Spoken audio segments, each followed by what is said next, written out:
In the forests of southern Mexico and Central America arose a powerful and complex civilization, the Maya. From their early beginnings as semi-nomadic groups, they would develop sophisticated writing, astronomy, and engineering. All of these things are hallmarks of a great society. Their construction of vast stone cities and towering pyramids heralded the arrival of a golden age. Somewhere between 50,000 and 100,000 people lived here. So this was a great metropolis. But within 700 years, this civilization collapsed, and many of its cities were abandoned. The forests grew back and eventually just took over. Now, teams of archaeologists want to solve the mystery of this collapse. That's fantastic. The design is very unique for this period of time. They're unearthing remarkable new evidence of poisoned water One drop on your tongue would kill you. and vicious jungle battles. These pictures can help us to understand warfare. Hidden temples 1,600 years ago, a Maya person will be here, standing in front of a building. and divine rulers who began to lose their grip on power. And I was like, what did we just find? In the process, they unravel the true story of the Maya at this crucial point in their history and expose the sequence of events that forced them to desert their cities.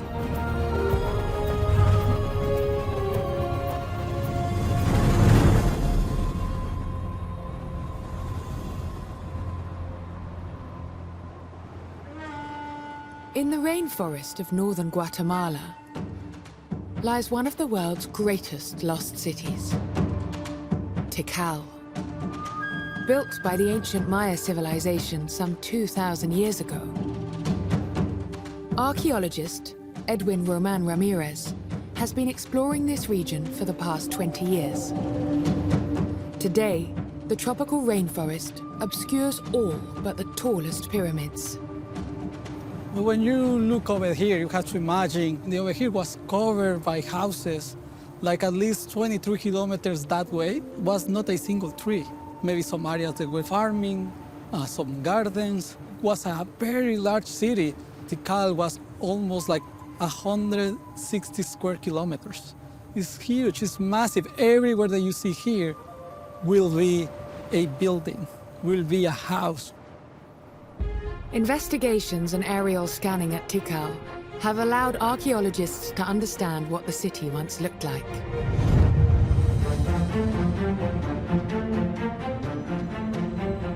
When Tikal was in its prime, it was immense. The Maya built a dense ceremonial center, with at least 5 pyramids towering up to 70 meters tall. Tikal was once home to an estimated 90,000 people. They were some of the largest buildings in the Maya world for sure at that time. And you can see how they start to get very more creative. And this is the hallmark of Tikal. Today, more than 6,000 ancient structures have been identified in Tikal. Grand monuments built during the so-called classic era of the Maya civilization. The era was the golden age of the Maya.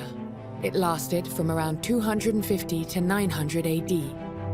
It was when many great cities were built. When we refer to the Maya, we're talking about huge settlements that we can call capitals, but of course all the area was highly populated. I mean, the achievements they have, the development, their technology, it's overwhelming. During the 8th century, the estimates range from 7 to 11 million people. I mean, you compare that to any part of the world in that period, this is incredible. The classic era was marked by the presence of powerful kings, ruling from their pyramid-filled cities. They achieved something that the Egyptians never did, really steep pyramids. The king positioned himself at the top of those pyramids and officiating the most important rituals as if the personified deity itself. So those buildings legitimized the supernatural source of power of Maya kings and queens. In places like Tikal, the rulers lived with other elite people near the city's ceremonial heart. But valuable clues about Tikal's history and fate could lie in the homes of common people. In the east of the city, Edwin's colleague, Cristina Garcia Leal, is excavating the house of a non-elite family. It was a Maya tradition to bury their dead beneath the floors of buildings, and the team recently discovered a body here. Look how's it going over here. It's good. We removed the body and now we have the 3 last vessels to clean. No. It looks so good. They are not broken. They don't have any scratches. Nope, not broken. And this one has, it's polychrome, both of these. Oh, both of them? Mm-hmm. That's fantastic. So this is, it's a cup and it was used for drinking hot chocolate. And it's a very normal thing to drink back then. A very common drink. So you can see there was a line coming here, red on top, a black line coming underneath, and you could see that there were figures drawn in it and a red border in the bottom. So these 3 vessels are part of the offering associated to the burial that we found here. So you can see the body was laid this way. There was also another plate that was turned upside down and placed behind the head of the individual as a sort of pillow or a resting place for the head.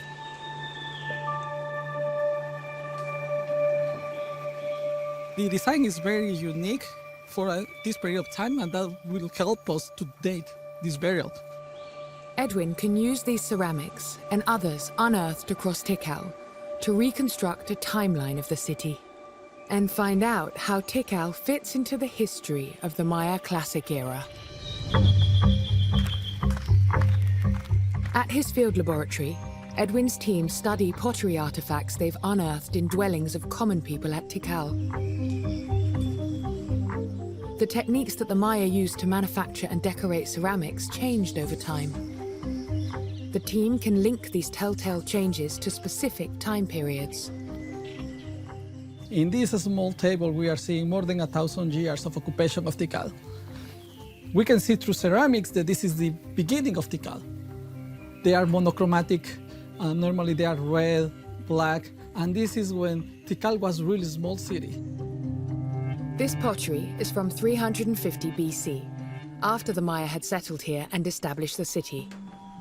And now we can see a change. This is the beginning of the classic period. We start to have more colors, and what we are seeing over here is a change of technology. This is around the year 250, and this is when Tikal starts to become the more important city in the Maya region. Later on, we start to have another type. This is the classic period from around 600 to 800 AD. This is when Tikal was in his peak. Here we are seeing the last 200 years of occupation of Tikal. And you can see again, the shape is different. And that's how ceramics help us to see and reconstruct this society from the beginning to the end.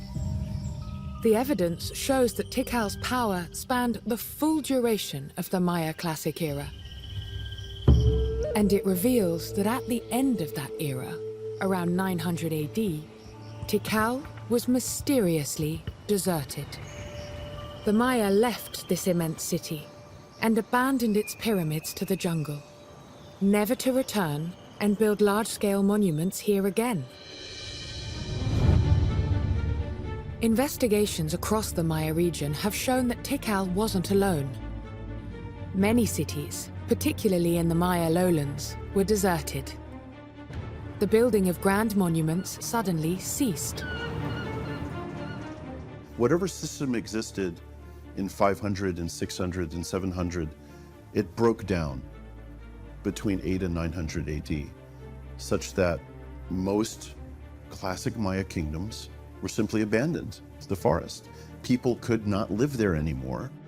Public buildings were abandoned because to really have public buildings in good shape, you need to have a good government and you have to have some kind of social stability. The mystery of what caused the collapse of urban Maya society in this area has puzzled archaeologists for decades. One long-standing theory is that cities ran out of water for their growing populations.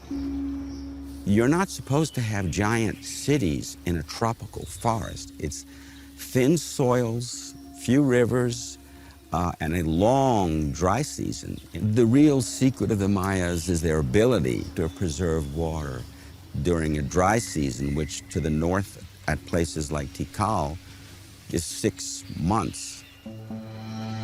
In Tikal today, Edwin has mapped and investigated more than 70 square kilometers around the city.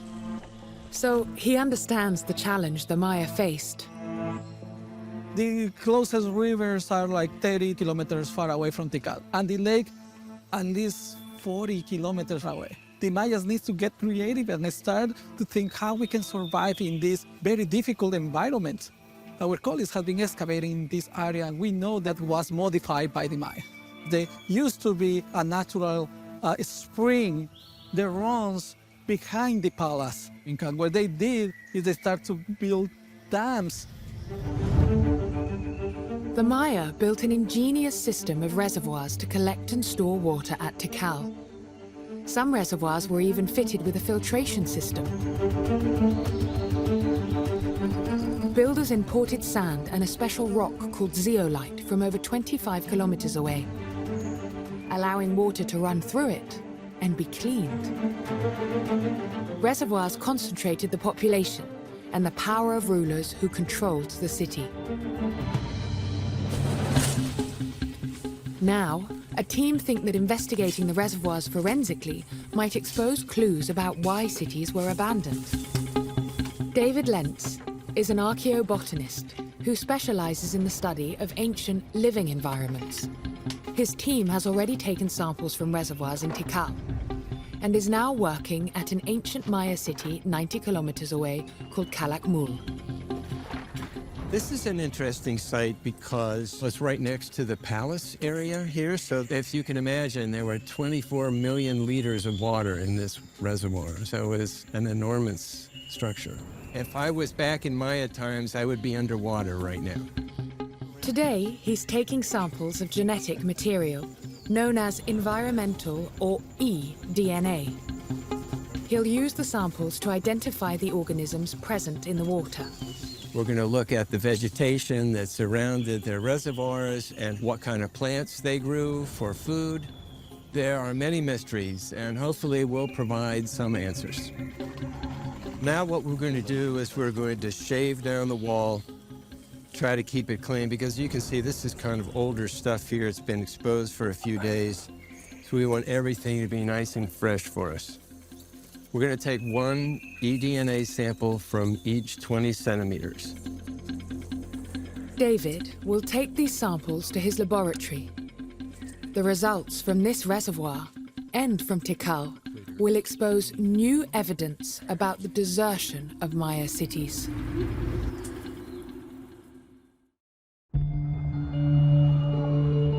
In the United States, at the University of Cincinnati, David Lentz will analyze samples he took from ancient Maya reservoirs.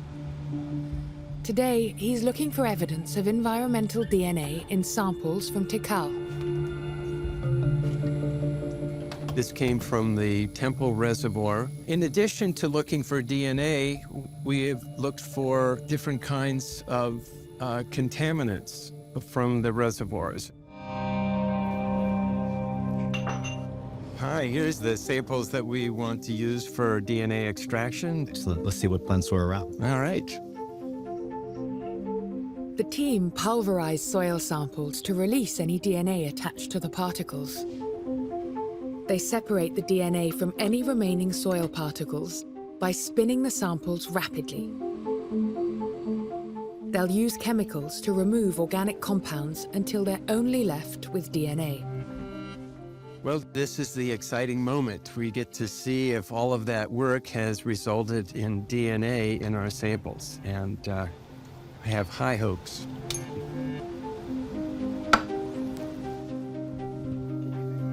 Wow. Now we have the beautiful DNA from Tikal in front of us. Environmental DNA has revolutionized research. New analysis techniques can identify plants and species from the genetic material they leave in the environment. The remarkable thing is that in these 2 microliters of DNA that we measured, There can be DNA from hundreds and hundreds of plant species. When David studies sequences of DNA from the reservoirs at Tikal, the results are groundbreaking. This shows that there were serious infestations of cyanobacteria in at least 2 of the reservoirs.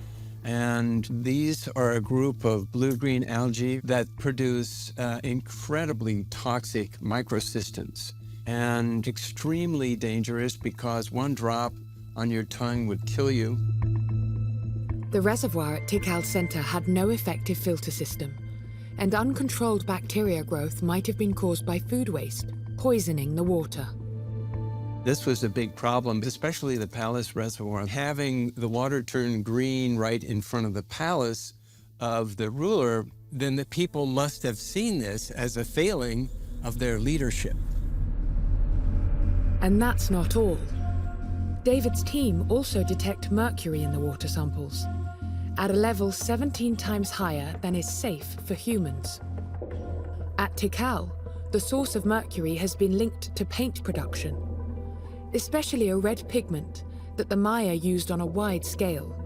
And one thing the Maya would use as a pigment was cinnabar, which is mercury sulfate. And so there would be a constant buildup in mercury in the sediments and in the waters of the reservoir. And so the rulers were consuming mercury every day in their food. And this would have created a real problem for them. One of the effects of the mercury, there's a condition they call metabolic syndrome. And one of the symptoms of that is people become enormously obese. This ancient carving shows one of the last rulers of Tikal, a man known as Dark Sun, who is clearly shown as obese. And also it affects their neurology in their brain and elsewhere. It would have perhaps affected their mental acuity and their ability to make good decisions. These astonishing new discoveries suggest that contaminated water put the authority of Tikal's rulers under pressure, possibly contributing to the city's collapse. And now, evidence is showing that pressure on the rulers was magnified by conflict. In Guatemala, near the center of Tikal, Edwin is investigating the giant pyramids. In Tikal, we have at least 5 big temples. This is one of them. This is the first one, and date around 600 AD. It's almost 50 meters tall. The rulers of Tikal ordered pyramids built as symbols of power, but also of war. They tried to show how powerful you are. They were used to commemorate the victories of Tikal against other cities, and also make the people of this city feel proud about it, because the war was not won only by kings, also was won by all the army and all the people from this city. Could war have led to the collapse of this great city? And who was Tikal fighting against? Clues lie 90 kilometers north of Tikal, in the ancient Maya city of Calakmul, across the border into Mexico. It was ruled by the Canul dynasty, known also as the Snake Kingdom. This city covers some 70 square kilometers. David Lentz is investigating the tallest pyramid at Calakmul. Right. Try to imagine what this would have been like when the Maya were here.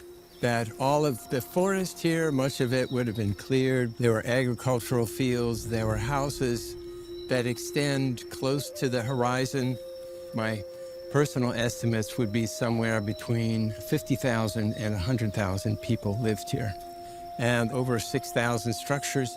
So this was a great metropolis. Calakmul was settled as far back as 800 BC. But most of the larger buildings were constructed later, during the Maya Classic era. This was a city to rival Tikal in power and beauty. is an enormous amount of energy and also a lot of planning that went into this. The internal rooms had to be supported by large beams from trees that were specially picked out of the rainforest. This was an enormous undertaking. The Kanul dynasty, who ruled Calakmul, had ambitions to seize power from their southern neighbors in Tikal. And soon large-scale clashes broke out between the two regional powers. Now archaeologists are beginning to understand Maya warfare in more detail. In Mexico City, at the National Museum of Anthropology, historian Gabriela Rivera Acosta is investigating remarkable images from the ancient Maya site of Bonampak. These pictures can help us to understand warfare. For example, who was involved in warfare. The nobility have the most complex weaponry system. The common people use something more simple, like just a long spear and a circular shield. So we must understand in the context of how the warfare is so important for the Maya in the classic times. The Maya depicted how prisoners were captured and body parts kept as human trophies. They can take the head of his enemy and take to their own city. These images give archaeologists an idea of how Maya conflict played out. Sometimes we can find tiny battles, but in some other we can find huge wars to involve a lot of allies. If a city like Calakmul was to defeat the powerful Tikal in battles like this, they would need to find allies to support them. And clues to where they've found support might be hiding in a mysterious lost city.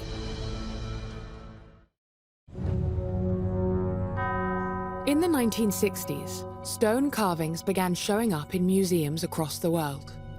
Artifacts taken by looters from an unknown Maya city that was nicknamed Site Q. Eventually, a location was identified. Today, archaeologists are heading to the lost Maya city. Site Q is now known as La Corona. It's a remote location and difficult to access.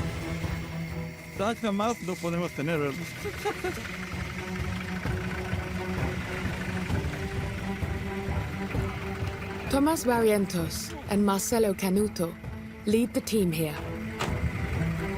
Marcelo found ultimate proof that this city is indeed Site Q. What I found in 2005 was a panel that was identical in style to the panels that had been looted. And it not only was identical in style, but it talked about the same historical figures that were mentioned in these other panels. So we had panels from all over the world that mentioned King so-and-so, right? And maybe a little bit of text that tells us he was born here or something along those lines. The panels that I found here talked about that exact same king. And so it became clear that La Corona and Site Q were one and the same. The looted stone panels gave tantalizing clues about the city's link with the much larger city of Calakmul and its Kanul dynasty rulers.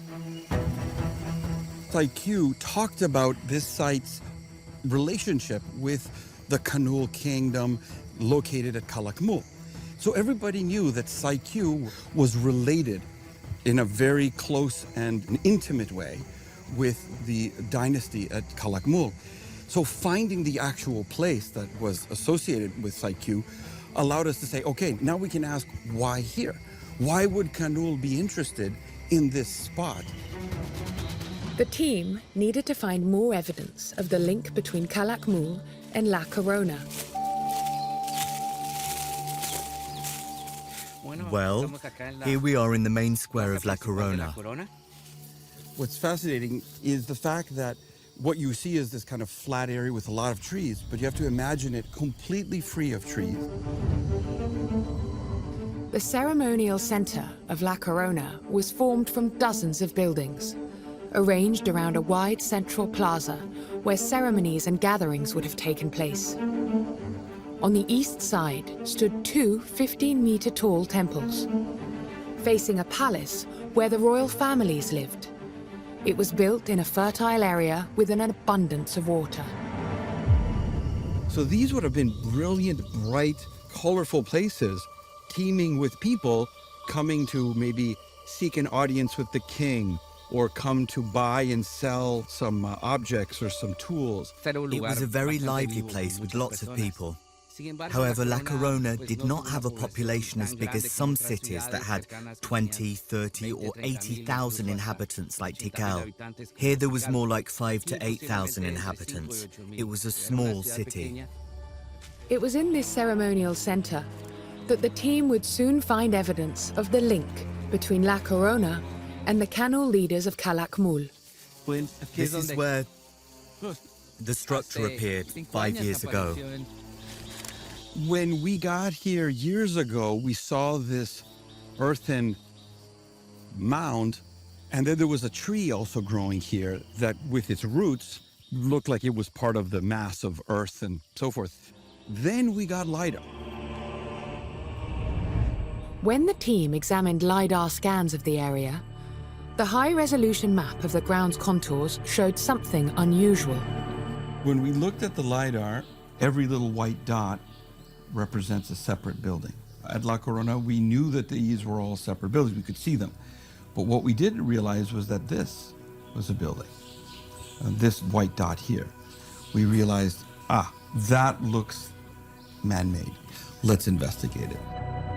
LiDAR revealed that the mound concealed a hidden structure. We're right in front of a building, so it has this sort of a smooth, what looks like a slope. But what you have to imagine here is essentially where that root is that's coming out of the ground, that would have been the level of the ceiling, so the roof. The team unearthed a small temple. There were no doors, but it had columns on either side of the entrance. And inside, on the central axis facing upwards, an intricately carved altar. And I was like, what did we just find? The altar, displayed in its own temple at La Corona, must have been conveying important information to the Maya who lived here. It was a beautiful altar, perfectly preserved, that talked about a period of time that we knew was really important, and that really gave us something quite fascinating. It took the team almost 2 years to safely retrieve the huge limestone block so that they could study it further. It's almost 1.5 meters long and 1.2 meters wide, and it weighs nearly a ton. Today, it's safely stored in the Museum of Guatemala City. Every time I see it, it's like feeling the same emotion as when we first saw it in La Corona. The hieroglyphs on this altar give Tomás important information about La Corona's link with the Kanul dynasty of Calakmul, a family known as the Snake Kings. Here we see the portrait of King Chak Toki Chak of La Corona. The king holds a scepter with a two-headed snake. But the most important thing is the relationship between La Corona and the Snake dynasty. Here we see on the altar the king of La Corona invoking 2 of the 3 gods, who are the patrons of La Corona. But we think that these gods were imposed by the Kanuls. The altar reveals that the Kanul dynasty of Calakmul imposed their power and influence over La Corona, gaining an important ally in their quest to overcome their rivals at Tikal. This is something that we've seen in other cities. But here in La Corona, I think this is the important point of what was an alliance of over 2 centuries. It's rare to see 2 Maya cities establishing an alliance that lasted for that long. Now we can ask, why here? Why would Kanul be interested in this spot on the map? And one of the things that really became clear to us is that when you look at the location of the site of La Corona relative to Calakmul and its enemy Tikal, this place is strategic. As time went by, the Kanul dynasty spread its power and advanced towards Tikal. By the 6th century, confrontation was widespread. These 2 superpowers dragged allied cities into their power struggle. The Kanuls of Calakmul eventually won the upper hand, as explained by carvings at the Tikal-controlled city of Dos Pilas. This is the record of one particular ruler. His name was Balach Chunk Awil. His brother or half-brother was the king at Tikal, and they were in conflict with one another. And what this inscription tells us is the Lord flips him, turns him over to become an ally of the Kanuls against his own family, essentially, at Tikal.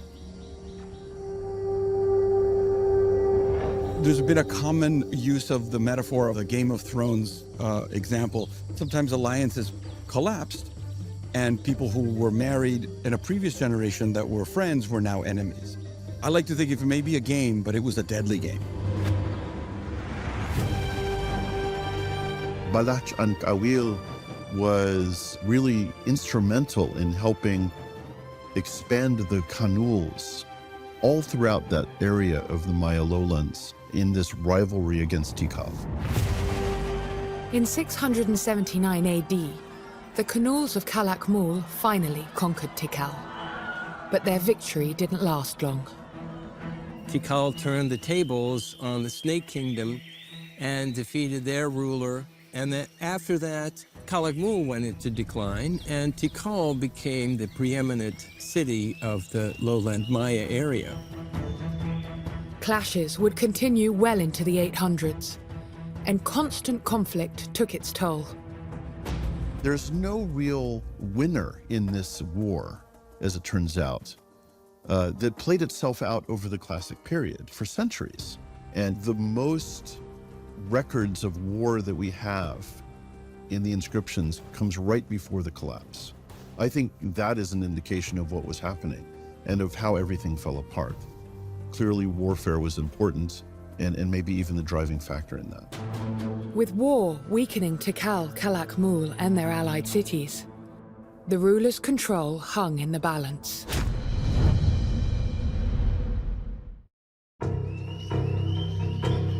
At Tikal, leaders needed to demonstrate their power to maintain control of their people. They demanded ever larger pyramids be built, towering symbols of authority. Now, investigations are exposing how they were able to keep building ever bigger structures. Not far from the city's ceremonial center, Edwin Roman Ramirez's team are tunneling into the north face of a 13-meter-tall temple.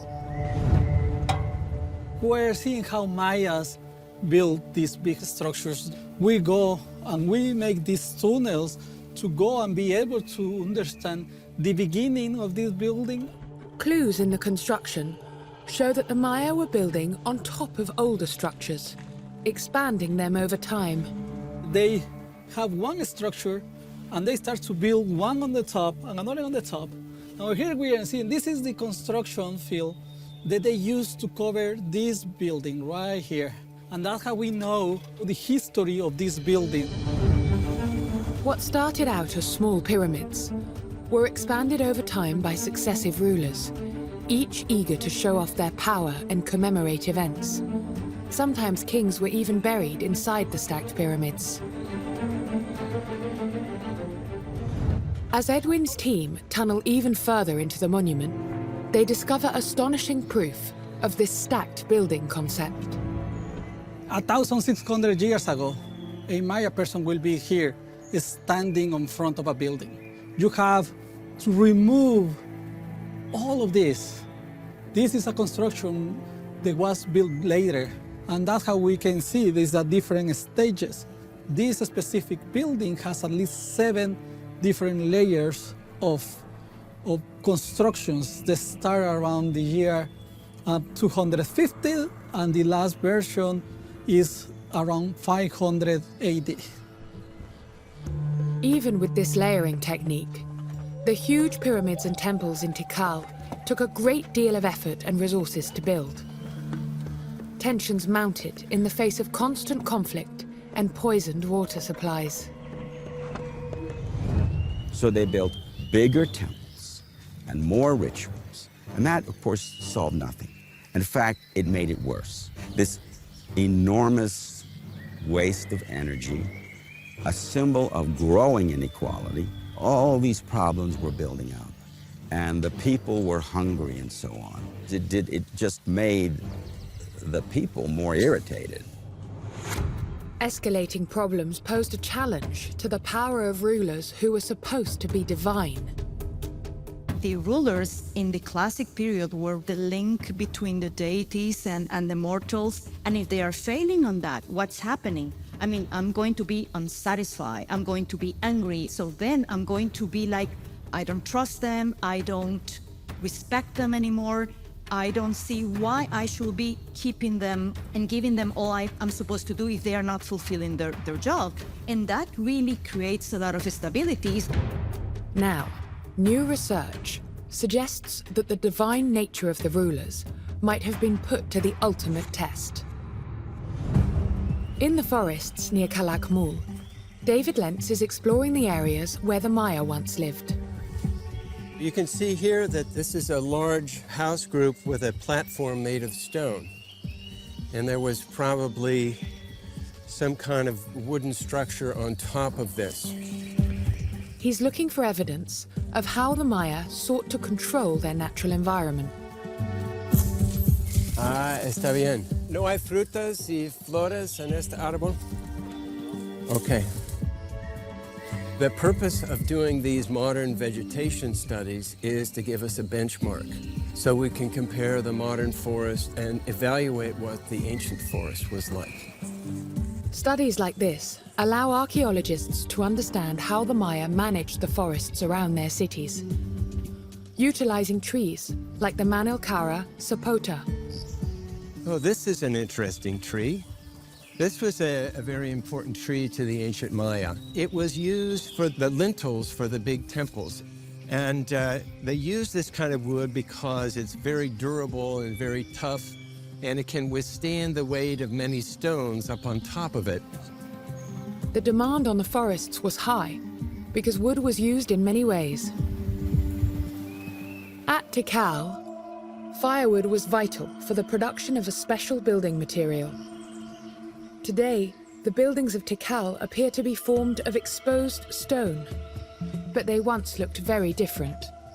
Underground, the Maya habit of building over the top of existing buildings lets Edwin see what the exterior originally looked like. Over here, you can see how they build it. You have limestone blocks, and they cover all of this with the stucco.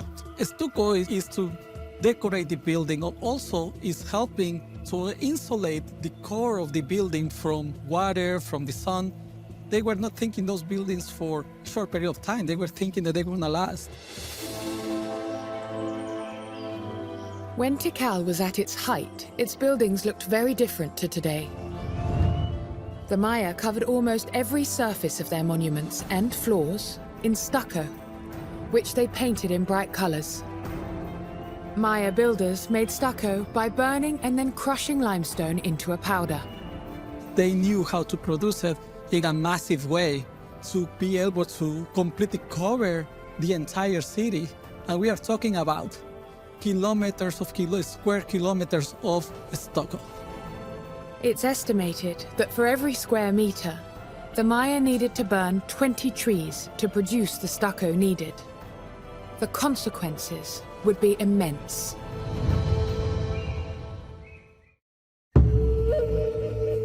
David Lentz thinks that deforestation might have contributed to the abandonment of Maya cities. There's evidence coming out of Brazil that shows that when a certain percentage of the forest is cleared, and that's like 30% of the forest, that changes the pattern of rainfall. When you have a rainforest, the roots of the trees suck that water up and bring it back up to the surface through transpiration, and this adds to the water cycle.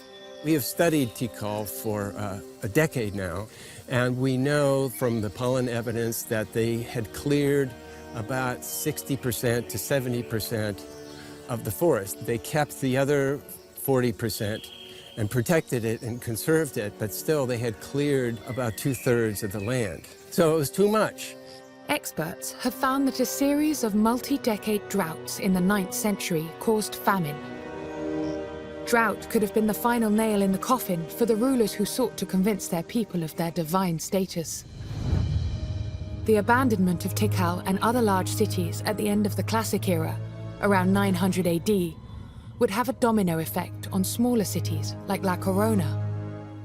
We see how the smaller cities couldn't maintain their population on their own because they relied on interdependence with other cities.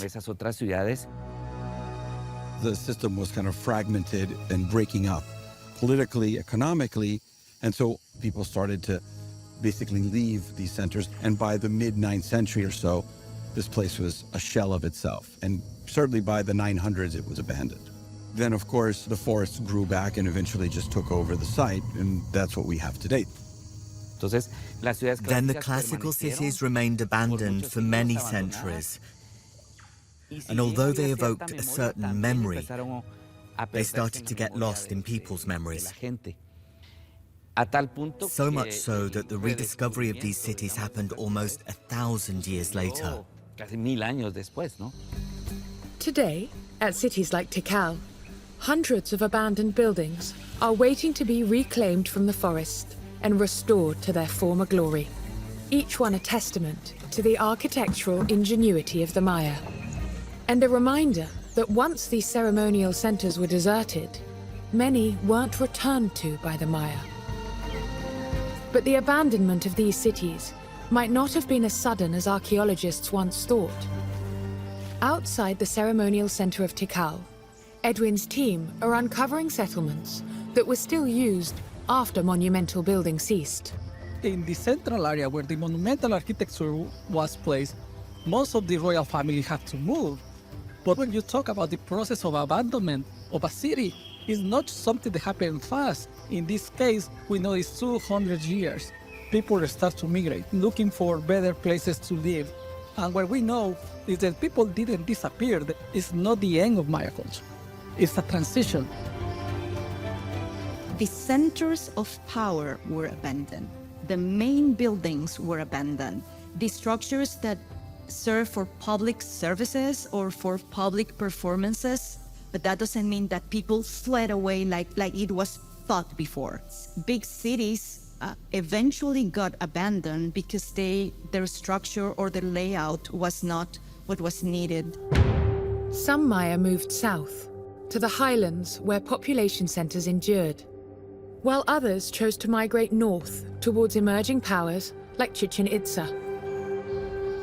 Today, new discoveries and excavations are giving archaeologists a much clearer understanding of the so-called collapse of the Maya Classic era. Most of us, we don't use that word anymore because collapse means a rupture. It's a complete fracture, like saying before and after, like if there was not a link. The thing is that it took a long time to understand what happened. Now, archaeologists are uncovering the combination of events that led divine rulers of grand cities like Tikal and Calakmul to gradually lose their power and influence. How wars weakened big cities and their allies, the impact of poisoned water supplies and drought on large populations, and on the authority of their leaders. That resources squandered on giant pyramids and lavishly colored cities might have led to environmental collapse. But also how the desertion of ceremonial centers and a fall in the power of divine rulers didn't mean the loss of the Maya civilization itself.